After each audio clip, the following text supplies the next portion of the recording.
Assalomu alaykum. Bugun sizlar bilan kompyuter tarmoqlari bo'yicha ikkinchi darsdamiz. Demak, bundan oldingi darsimizda Packet Tracer dasturini, ya'ni tarmoq simulyatorni qanaqa qilib yuklashimizni va o'zimizning kompyuterimizga o'rnatishni Windows operatsion tizimida ko'rgan edik. Bugun sizlar bilan buni hammasini detallarni ko'rmaymiz, faqat Linux operatsion sistemasida, ya'ni Ubuntu distributionida masalan xuddi shu tarzda bo'ladi. Ya'ni shuni ko'ramiz va undan keyin demak Packet Tracerni, ya'ni Packet Tracer dasturini shu Linux kompyuterimizga o'rnatamiz. Buning uchun o'tgan safargidek demak Netacad saytiga kiramiz. Netacad bu Cisco tomonidan ishlab chiqarilgan, ya'ni Cisco Networking Academy tomonidan ishlab chiqarilgan demak o'quv platformasi va bu yerda nima deb o'tamiz? Demak, o'tgan safar ro'yxatdan o'tgandik. Demak, ro'yxatdan o'tgan bo'lsangizlar shu loginni bosib kirasizlar.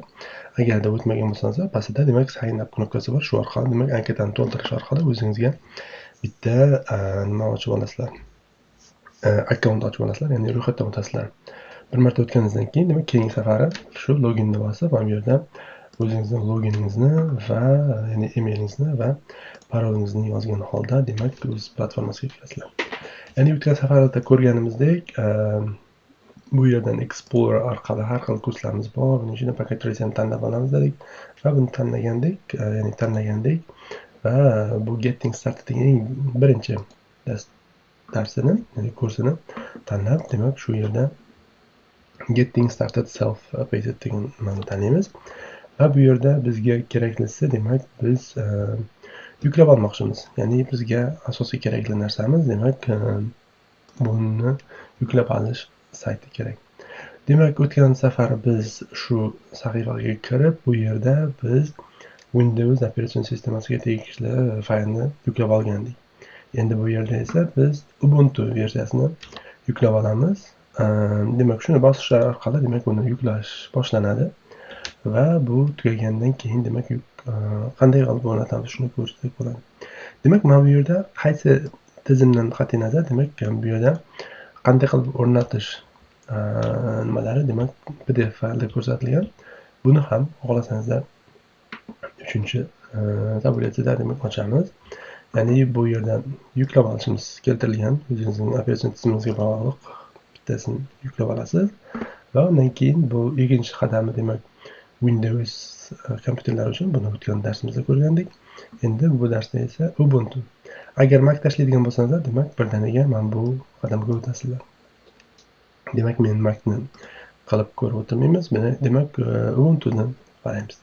Bir marta yuklab olganimizdan keyin birinchi qadamda yuklab oldik. Ikkinchi qadamda demak Ubuntu bo'lganligi uchun bizlar demak yuklab olgan faylimizni administrator nimasiga o'tgan holimizda, ya'ni sudo deganimiz Linuxda administrator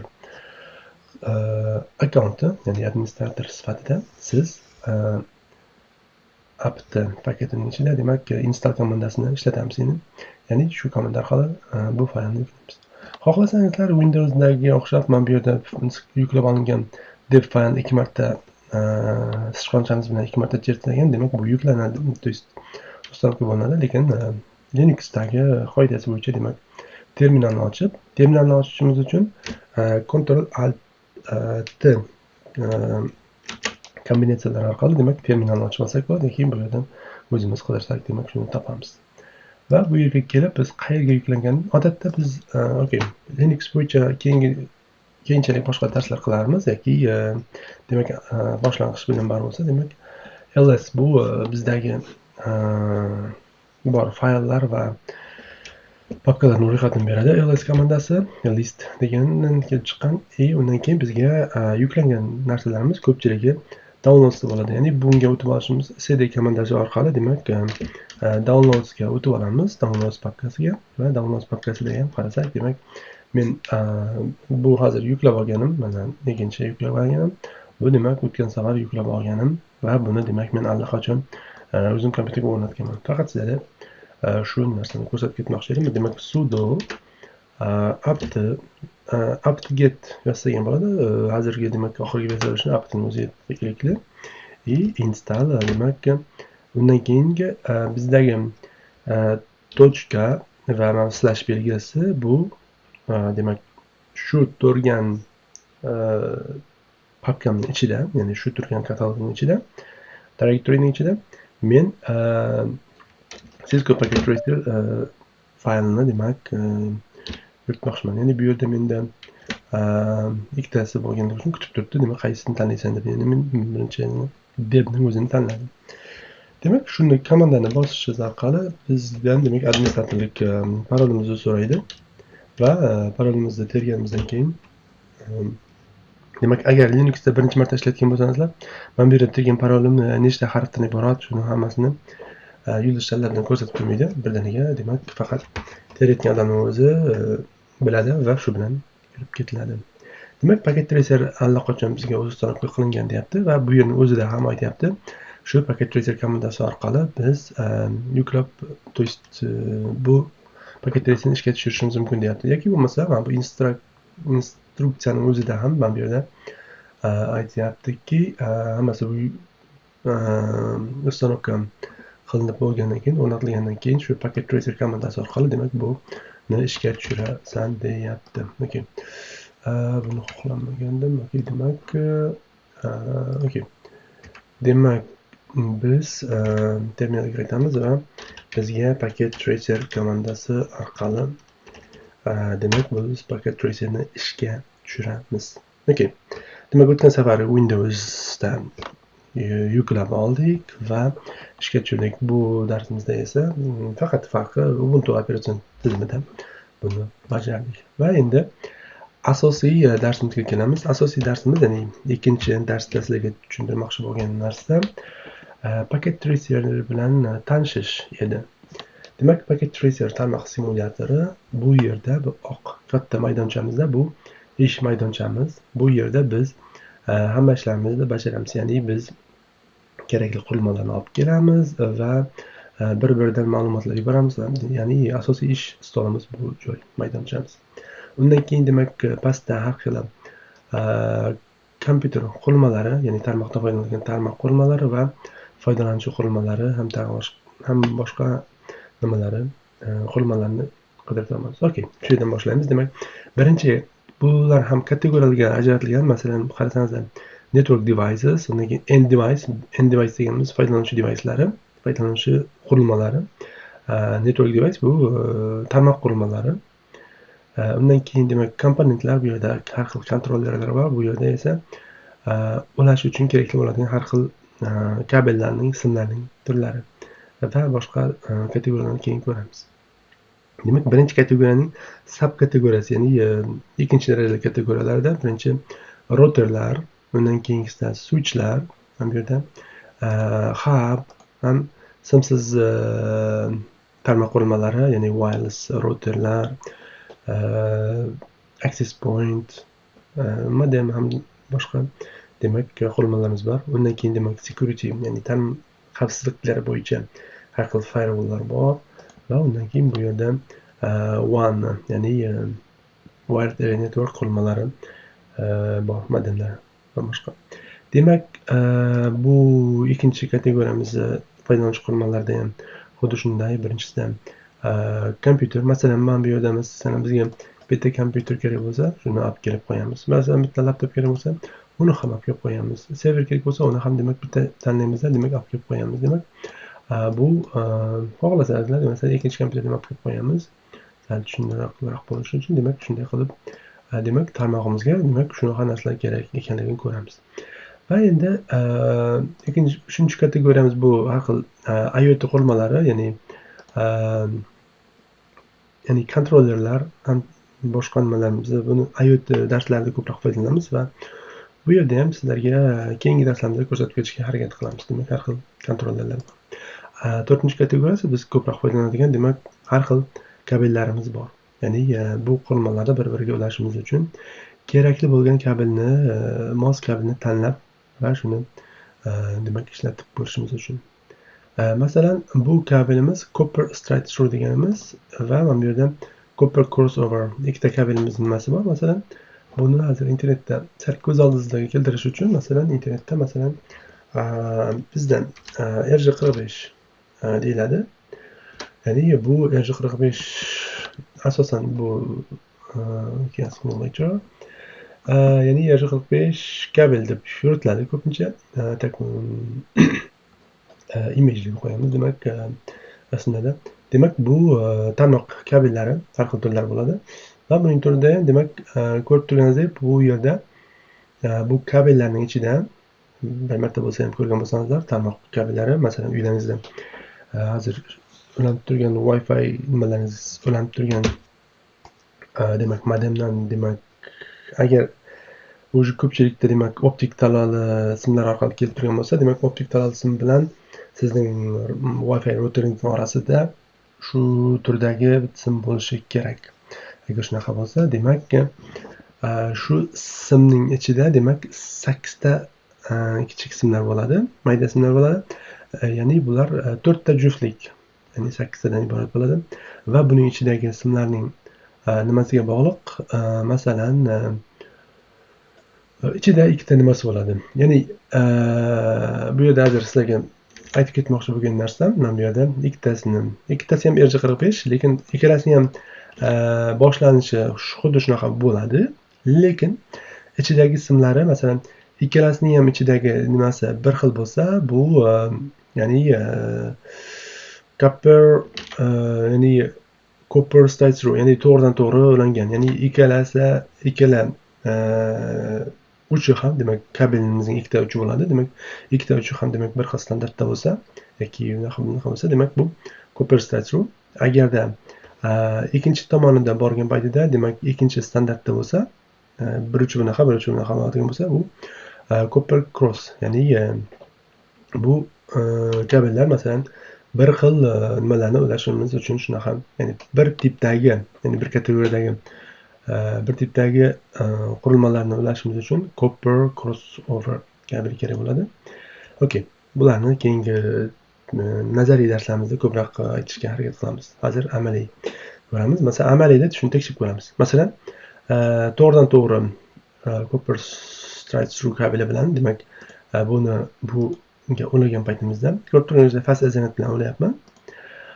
Demak, ko'rib turganingizdek qizil belgi bu yaxshilik belgisi emas. Ya'ni bu yerda demak ikkita kompyuter orasida demak aloqa o'rnatilmaganini bildiradi. Ya'ni bir-biriga demak ma'lumot yubora olmaydi bu kabel bilan. Shuning uchun buni bekor qilishimiz mumkin. Okey, bu yerda hali paket tracerni to'liq tushuntirib bo'lmagandim. Paket tracerning tepasida demak mana bu yerda demak boshqa dasturga o'xshash bu yerda ham demak menyu qator bo'ladi. Har xil menyulari bor. Bularning ichida bizga fayl menyusida demak saqlashimiz, ishlayotgan ishimizni saqlashimiz va saqlangan ishlarni yuklab olishimiz, ochishimiz ham boshqa ishlarni qilsa bo'ladi. Editda demak qilingan ishlarni bekor qilish yoki masalan qayta qilish. Options menyusida asosiy bizlarga ko'proq foydalanadiganimiz preference menyusi bor. Demak, buni hozir ko'rsatsam unchalik qiziq bo'lmaydi, lekin keyinchalik demak kabellar ulagan paytimda demak qaytib kelib demak tushunishga harakat qilaman. Va boshqa menyularda ham shu ishlarni, har xil ishlarni ko'rsak bo'ladi. Undan keyin ikkinchi qatori ham bu qatordagi asosiy instrumentlar bu ko'pchilik boshqa Word, Excel dasturlarida ham bo'ladi, xuddi shunaqa. Faqat mana bu 3-qatorimiz, bu yerda esa paket tracer uchun taalluqli knopkalarimiz bor. Endi amaliy ishimizga qaytib keladigan bo'lsak, bu yerga copper straight through bilan bo'lmadi. Demak, kompyuterga ulashimiz uchun demak copper crossover kerak ekan. Ya'ni bir tipdagi bir xil qurilmalarni bir-biriga ulashimiz uchun bu kabel kerak bo'lar ekan. Ko'rib turganingizdek, demak bu ikkita kompyuterni bir-biriga uladik.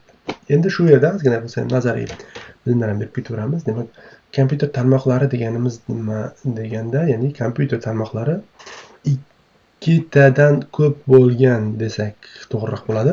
Masalan, ikkalasi ham masalan bu yerda tarmoq qilyapti, lekin kompyuter tarmoqlari deganimizda ikkitadan ko'p qurilmalarning demak bog'lanishi, demak bu kompyuter tarmoqlari va kompyuter tarmoqlarida demak ular orasidagi har xil protokollar, standartlar, demak qoidalar, shular hammasi demak kompyuter tarmoqlari darsida o'tiladi.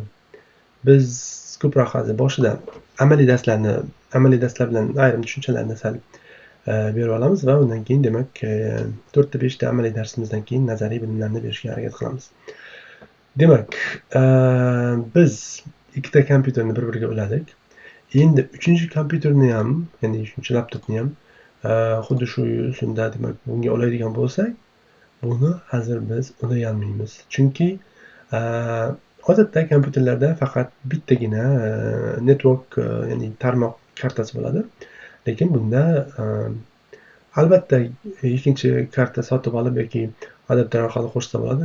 Lekin buni demak cheklangan darajada qilishimiz mumkin. Agarda qoidasi bo'yicha tarmoqqa qo'shadigan bo'lsak, demak bizga tarmoq qurilmalari kerak bo'ladi. Ya'ni biz endi tarmoq qurilmalari kategoriyasidan bizga asosan switch, ya'ni kommutator kerak bo'ladi. Demak, oldingi davrlarda bizlarda masalan talabalik davrlarimizda bu kommutatorlar, switchlar juda qimmat edi va ko'pchilik joyda hublardan foydalanar edik. Bu hub bilan switchning farqini keyinchalik tushuntirishga harakat qilaman. Lekin umuman ikki so'z bilan aytib ketadigan bo'lsak, switchning ichida demak o'zining ichida demak switchning ichida bittasini olib kelib qo'yaylik hozir birinchi. Hub bilan farqi switchning ichida demak o'zining ichida demak miyasi bo'ladi desak ham bo'ladi, ya'ni elektrik sirkuitlar bo'ladi. Shu sirkuitlar orqali demak sxemalar orqali ular bir kompyuterdan bir kompyuterga yuboriladigan ma'lumotni shu demak port nomerlarini yodlab qo'ygan taqdirda demak holda bittasidan ikkinchisiga faqat shunga yuboradi. Agar hubda bo'lsa, buni keyingi darslarimizda tushunishga harakat qilaman. Bu kelgan ma'lumotni hammasiga yuborib, qayta yuborib turaveradi. Endi bu simni demak bekor qilishimiz uchun, ya'ni biz xatolashmasdan demak qo'ygan sim bo'ladimiki bironta bir qurilmani demak bu ssenariyimizdan olib tashlashimiz uchun, ish maydonchamizdan olib tashlashimiz uchun mana bu yerda 1, 2, 3-chi knopkamiz bor. Shuni bosish orqali demak buni olib tashlashimiz mumkin. Va ko'rib turganingizdek, mushkamizning nimasi o'zgardi. Buni bossam demak buni olib tashladim. Endi biz maxsus kerakli kabel, ya'ni RJ45 kabelini olamiz. Endi buni demak kompyuter bu foydalanish qurilmasi. Bu switch, ya'ni kommutator, bu tarmoq qurilmasi, demak ular orasidagi bog'liq. Mana bu joyda 24 ta fast Ethernet porti bor va mana bu yerda 2 ta gigabit Ethernet porti bor. Demak bu yerda qotib qolgan qoida yo'q. Ya'ni birinchiga ikkinchiga ulash degan. Faqat bizga sal taxlab qilishimiz uchun demak birinchi portga birinchini va ikkinchi portga ikkinchi qurilmani va boshqa demak shunday qilib demak boshqa har bir qurilmani demak shunaqa kabel orqali bir-biriga ulashimiz mumkin. Endi bu qilayotgan ishlarim masalan agar umuman yangi bo'lsangiz, bu nimada qilayotgan ishlarimiz nima bo'layotgan bilmayotgan bo'lsangiz, masalan nimalar qilayotganimizni sal ko'z oldimizga keltirish uchun bu 2960 bu kommutatorning modeli, ya'ni Cisco bu boshqa demak tarmoq qurilmalari ishlab chiqaruvchi katta korxonalardan bittasi. Ya'ni masalan bugungi kunda ko'pchilik HP yoki bo'lmasa Huawei, Alcatel'ning switchlari nimalar bor va boshqa demak Cisco demak bu keng tarqalgan demak ko'pchilik internetdagi data sentrlardagi ishlatilayotgan materiallarning ko'pchiligi demak Cisco materiallari desak bo'ladi bugungi kunda. Ya'ni bizga bu varaqchamiz tursin. Demak bu yerda demak Cisco'ning 2960 switchidan foydalanyapmiz. Bu yerda ham rasmlarni bizga asosan rasmlarni nima qilamiz? Demak bu ko'rinishdagi fizik ko'rinishi shunaqa bo'ladi. Ya'ni mana bu yerda 24 ta fast Ethernet porti bor va mana bu yerda 2 ta gigabit Ethernet porti bor. Bularning farqi, demak bu 100 megabit tezlikda, bu 1000 ya'ni 1000 megabit sekund tezlikda ma'lumot almashishga mo'ljallangan. Demak biz tarmog'imizdan shundan foydalanyapmiz va bu kompyuter orqali undan keyin demak biz PC yoki bo'lmasa PC NIC masalan bu NIC deganimiz demak network interface card va bu yerda ham rasmlar qidiraylik darhol. Ya'ni bu kompyuterning orqasidagi ko'rgan nimalaringiz demak shunaqa portga ulanyapti. Ya'ni demak kompyuter orqasida faqat shunaqa bitta port bo'ladi va shunga ulanyapti. Yoki bo'lmasa bu kichkina kompyuterlarimizda shunaqa katta kompyuterlarimizda orqasida demak shunaqa porti bo'ladi. Ya'ni port yoki interface demak shunaqa yuzini yuritamiz. Demak shu portiga demak ulayapmiz kompyuterning orqasidan. Mana bu yerda xohlasangiz oldida orqasida demak shunaqa porti bo'ladi. Demak shunaqa portga uladik. Endi switchda qaysi portga ulaganimizni va bu yerda demak qaysi portlarga ulanganligini ko'rib turishimiz uchun boyagi aytmay ketgan options menyuga qaytib kelamiz. Preference menyusida demak bu yerda demak foydalanishning menda nima bo'lib qoldi? Okay. Menda nimadir bo'lib qoldi. Okay. Demak buni kattalashtiramanda qaytadan demak options menyusida demak preference'da okay. Bu knopkani bossak demak bizga ya'ni demakki okay. Demak ochiq turgan optionda men ko'chira olmas ekanmanmi? Demak buni qo'zg'atsam demak u qo'zg'alib ketadi. Okay. Demak to'g'risini aytsam asosan oxirgi paytlari bu Pocket Tracer'ni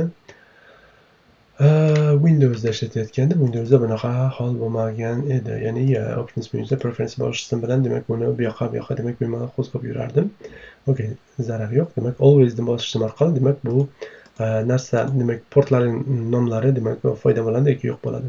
Xuddi shunaqa demak mana bu yerda demak bu kompyuterlarning nomlari show device name va show device model ya'ni modellari demak shularni demak ko'rsatishimiz yoki yozib qo'yishimiz mumkin. Bundan tashqari mana bu yerdagi harflar masalan sizlarga sal mayda ko'rinayotgan bo'lsa, bularni demak harflarni ham demak bu yerda kattalashtirib olishimiz mumkin. Masalan 7, 9 demak shunaqa qilishlaringiz mumkin. Bundan tashqari CLI dagi nimalarni ham sal kattalashtirib qo'yishimiz mumkin. Okay. Demak okay, sal bo'lsa ham qo'yamiz. Okay. Bularni keyinchalik yana qaytib kelib o'zgartiraversak bo'ladi. Endi ko'rib turganingizdek demak bu fast ethernet 0 ya'ni fast ethernet 0 portiga ulangan. Bu switchda bu portga ulangan. Demak bu bizning birinchi lokal tarmog'imiz desak ham bo'ladi. Endi okay. Nazariy bilimlarni keyinchalik berishga harakat qilaman, lekin har vaqt qo'shib ketishga harakat qilaman. Masalan, bu bizda birinchi lokal tarmog'imiz va bunda biz hamma kompyuterlarimizda bitta lokal tarmoqdagi IP adresni beramiz. Ya'ni mana bu joyda bu Pocket Tracer'ning 1 2 3 4 5-knopkamiz. Biz bu yerda notlar, ya'ni kommentariyalar yozib qo'yishimiz mumkin. Lekin bu kompyuterlarga umuman nimasi bo'lmaydi.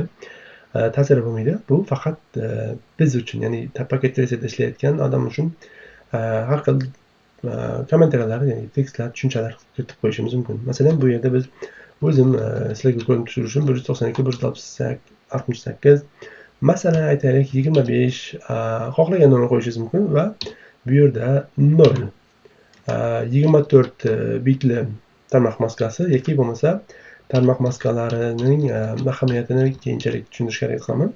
Hozircha biz standart 255.255.255.0 tarmoq maskasi bilan shu tarmoq adresini foydalanyapmiz va bu yerda biz bu kompyuterlarga endi shu tarmoqdan IP adresni beramiz. Yani masalan bunga masalan 11 adres beramiz va bunga biz 12 adresni va bunga 13 adresni bersak va bunga 100 adres beramiz. Bu server.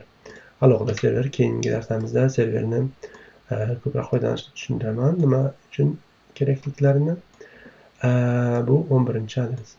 Bular hali bizlar IP adreslar hali bermadik. Faqat o'zlarimizga nima, masalan, qog'ozda o'zlarimiz sxemasini qilganda, demak, sxemasini qilib oldik va endi shu IP adresni bunga berishim kerak.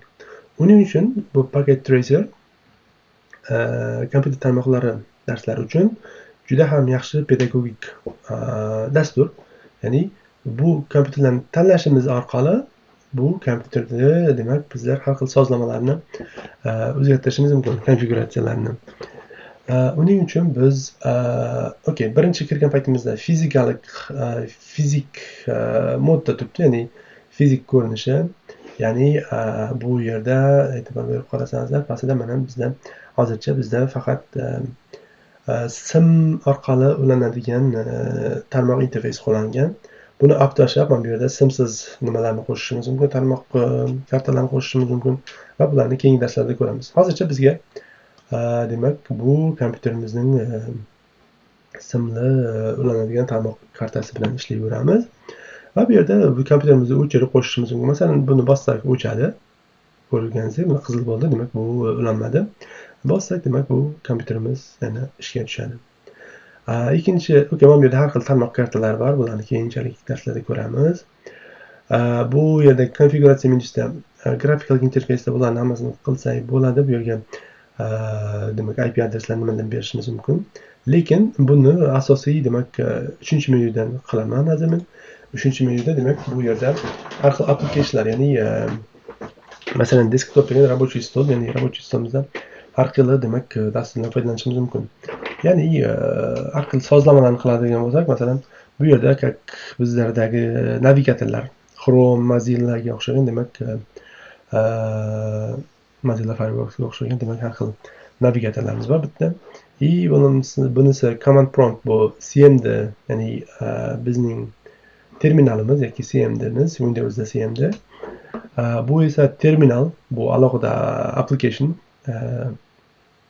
Terminal orqali demak biz demak switch yoki routerlarning nimasiga yoki masalan oraliqdan kompyuterlarga yoki SSH orqali va boshqa, demak bu demak asosiy boshqa dastur, ya'ni routerning yoki switchning nimasiga kirishimizda kerak bo'ladi. Va bizga kerakli bo'ladigan hozir demak IP adres o'rnatishimiz uchun demak IP configuration menyusiga kiramiz. E'tibor bergan bo'lsangizlar, bu kichkina knopkani bossam demak shu yerdan qaytadan chiqaman va buni qaytadan bossam demak shu yerga qaytadan kiraman. Demak biz oddiy kompyuterni tanladik va physical menyudan demak desktop menyusiga kirdik va bu yerda IP configuration tanladik. Bu yerga biz shu tarmoqdagi 11-adresni beraman. Bu tarmoqdagi 11-adres degamiz, ya'ni 0 bu tarmoq adresi, 0dan ya'ni bu yerda 255 gacha bo'ladi. 255 ni bera olmaymiz. 254 gacha bo'lgan adreslarni berishimiz mumkin. Ya'ni shuning ichida men 11-adresni bunga beraman. Ya'ni 192, 168, 25 bo'lib keladi va bu yerga faqat 11 qilaman va bu yerga borsam o'zi avtomatik turda to'ldirib beradi, ya'ni standart tarmoq maskalasi. Va shu bilan qoldiraman. Bu default gatewayni keyingi darslarda ko'ramiz. Hozircha bo'sh qoldiraman. Buni PC0 ga qilib bo'ldik. PC0, PC1larni sal nima qilib olsak bo'ladi, xohlasangizlar. Mana bu yerda demak asosan men o'zim talabalarimga masalan bu yerga ismingizni yozing deyman va PC1, ya'ni har talaba demak o'zining nomerini yozadi va bu yerga demak ismingizni yozasiz va undan keyin bu yerga laptoplar, laptoplar bo'la qo'ysin, L1 bo'la qo'ysin. Bu bu ham bir PC sifatida qabul qilaylik. Mayli, buni ham bir PC2 bo'la qolsin bu ham. Bunisi demak shu ismingizni yozasiz mana bu yerga va mana bu yerga chiziqcha bilan PC3. Bu ham konfiguratsiyasida, ya'ni sozlamalarda hali hech narsa o'zgartmadik. Faqat bu qog'ozda rasmini chizib diagrammasini chizganimizdek nimasi demak bizda faqat o'zimiz uchun belgilar qo'yib olyapmiz, ya'ni shuni bildiradi hozircha. Bu server 1, ya'ni buni keyinchalik biz web server sifatida foydalanamiz. Shuning uchun web server deb qo'ysam bo'laveradi. Endi bunga IP adres berib bo'ldim. Ikkinchi laptop ham xuddi shunaqa. Bu ham laptop bilan desktopning demak farqi faqat fizik ko'rinishida. Bu yerda demak IP adresni nima qilib turamanda, bu yerga demak 192 168 25 va bu yerga 12 qilamiz. Va xuddi shunda demak keyingi PC3 ga ham xuddi shunday qilib beramiz. Mana bu yerda 192 168 25 13 va xuddi shunaqa server deganimiz ham bu ham bitta kompyuter sifatida, ya'ni bunda ham demak desktop menyusi bor va bu yerda demak xuddi shunaqa 192 168 25 va 100 adresni beramiz va bo'ldi. Endi bu asosiy bu darsimizda ko'rmoqchi bo'lgan narsalar shulardan iborat edi. Faqat endi bularning orasida ma'lumotlar, ya'ni to'g'ri IP adresni qo'yganimizni tekshirib ko'rishimiz uchun demak kompyuter tarmoqlar darsida keng foydalanadigan narsamiz, ya'ni bitta komandamiz bor, ya'ni ping komandasi bor. Ping komandasini masalan Windows kompyuterda bo'lsangiz cmd orqali nima qilib tekshirib ko'rsangiz bo'ladi. Ya'ni Windows kompyuterdagidek mana bu yerda command prompt yozilgan. Demak shuga kirib, demak bu yerda biz ping komandasi orqali demak 192 168 25 demak bu 11-kompyuterdan ismingiz PC1 dan o'tibmiz. Ya'ni 12-kompyuterga demak bitta ma'lumot yuborib ko'ramiz. Demak bu ma'lumotimiz bunga yetib boradi. Endi bu yerda qilayotgan narsalarim masalan hozir men Linuxda bo'lganim uchun terminalni ochamanda. Bu yerda ikkinchi terminalni ochishimga to'g'ri keladi. Demak boshqa terminalni ochaman. Chunki men bu yerda paket tracerni ko'rgan ekanman. Bu yerda masalan ping bilan masalan Cisco masalan cisco.com saytiga demak ma'lumot yuborib ko'rsam, demak bu Cisco saytiga bitta ma'lumot yuboradi va demak bu yerda Linuxda demak bu uzluksiz demak ma'lumot yuborib to'xtatishim uchun Ctrl C bilan demak to'xtatdim. Xuddi shu narsani mana bu yerda tekshirib ko'rdik. Ya'ni biz paket tracerda bir kompyuterdan ikkinchi kompyuterga ma'lumot yuborib ko'rdik. Asosiy qilmoqchi bo'lgan narsamiz bu darsimizda demak paket tracerni Linuxda o'rnatishni yana bir marta ko'rdik, qanaqa o'rnatishni va qanaqa ishlatishimizni. Va undan keyin bu darsimizda ko'rgan narsalarimizdan bittasi paket tracerni ishga tushirib va paket tracerning demak birinchi amaliy ishimizni bajardik. Ya'ni biz har xil kompyuter, laptop, server qurilmalarni olib keldik, foydalanish qurilmalarini va bularning hammasini demak kommutator orqali bir-biriga to'g'ri sim orqali uladik. Ya'ni copper straight through simlar orqali bir-biriga uladik va kompyuterlarga IP adres berdik. IP adreslarimiz halicha to'liq emas, hozircha default gateway, DNS adreslarni bermadik. Faqat bizga eng kerakli bo'ladigan IP adresi va tarmoq maskalarini kiritdik. Va shuning o'zi bitta tarmoqdagi tarmoq emas, ya'ni foydalanuvchi qurilmalari orasida ma'lumot almashish imkoniyatini beradi ekan. Demak darsimizni shu yerda to'xtatamiz va keyingi darslarimizda boyagi default gateway ya'ni standard shlyuzlarni qo'shimcha kiritishni va routerdan foydalanishni, ya'ni marshrutisatdan foydalanishni ko'ramiz. Demak, e'tiborlaringiz uchun rahmat. Bu ikkinchi darsimiz edi.